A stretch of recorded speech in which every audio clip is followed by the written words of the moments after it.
Assalamualaikum warahmatullahi wabarakatuh.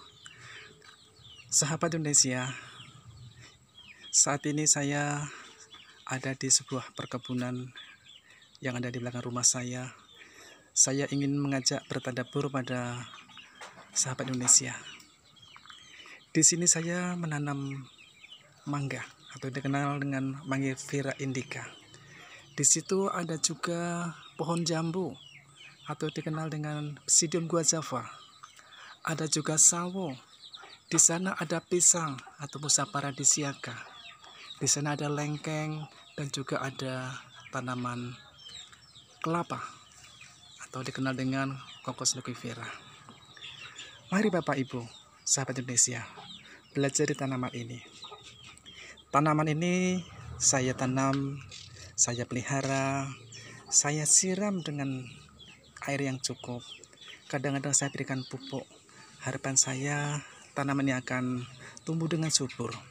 Dan saat ini mereka sudah menunjukkan hasilnya. Mulai berbunga, mulai berbuah, dan jambu pun juga sudah menampakkan mau berbuah. Bapak Ibu sekalian, ada nilai-nilai filosofi yang bisa kita tarik dari tanaman-tanaman ini. Masing-masing tanaman ini membawa kudrat alam. Tidak mungkin pohon mangga ini akan berbuah selain mangga. Pasti dia nanti suatu saat akan menghasilkan mangga. Begitu juga sawo. Sawo ini suatu saat akan menghasilkan buah sawo sebagaimana yang sekarang ini sudah dihasilkan. Jambu biji juga demikian. Pohon pisang pasti juga akan menghasilkan pisang. Mereka harus kita perlakukan sesuai dengan karakteristik mereka. Tidak bisa kita memberikan pupuk yang berlebihan. Tidak bisa kita memberikan pupuk yang kekurangan. Diperlukan perlakuan yang pas. Diperlukan cara pengelolaan yang cukup sehingga tanaman-tanaman ini menjadi tumbuh dan subur. Ini adalah sebuah analogi Bapak Ibu. Kita sebagai insan pendidikan, anak-anak kita di sekolah, atau anak-anak kita sendiri di rumah, mereka secara kodrat alam, mereka sudah memiliki potensi. Sejak lahir, mereka sudah punya bakat keunggulan. Nah, bakat-bakat keunggulan, kodrat alam itu suatu saat nanti akan tumbuh dan berkembang. Kita sebagai orang-orang pendidikan, kewajiban kita adalah bagaimana memberikan sebuah sistem, memberikan sebuah kultur, bagaimana kita menciptakan sebuah lahan yang subur bagi mereka, agar mereka bisa tumbuh dan berkembang sesuai dengan kemampuannya, sesuai dengan keunggulan mereka, sesuai dengan jati diri mereka.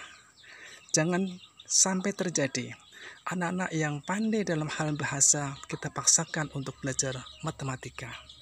Jangan sampai anak-anak kita yang mampu pandai dalam skill untuk berolahraga, kita paksakan untuk belajar selain yang dia senangi.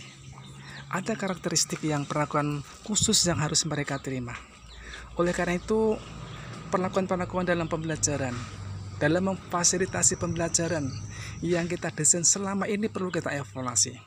Sudahkah kita memberikan ruang yang cukup? Sudahkah kita memberikan keleluasaan yang cukup bagi anak kita agar mereka tumbuh dan berkembang? Agar mereka menemukan dirinya sendiri, agar mereka menjadi pembelajar sejati. Oleh karena itu, pola-pola pembelajaran yang selama ini,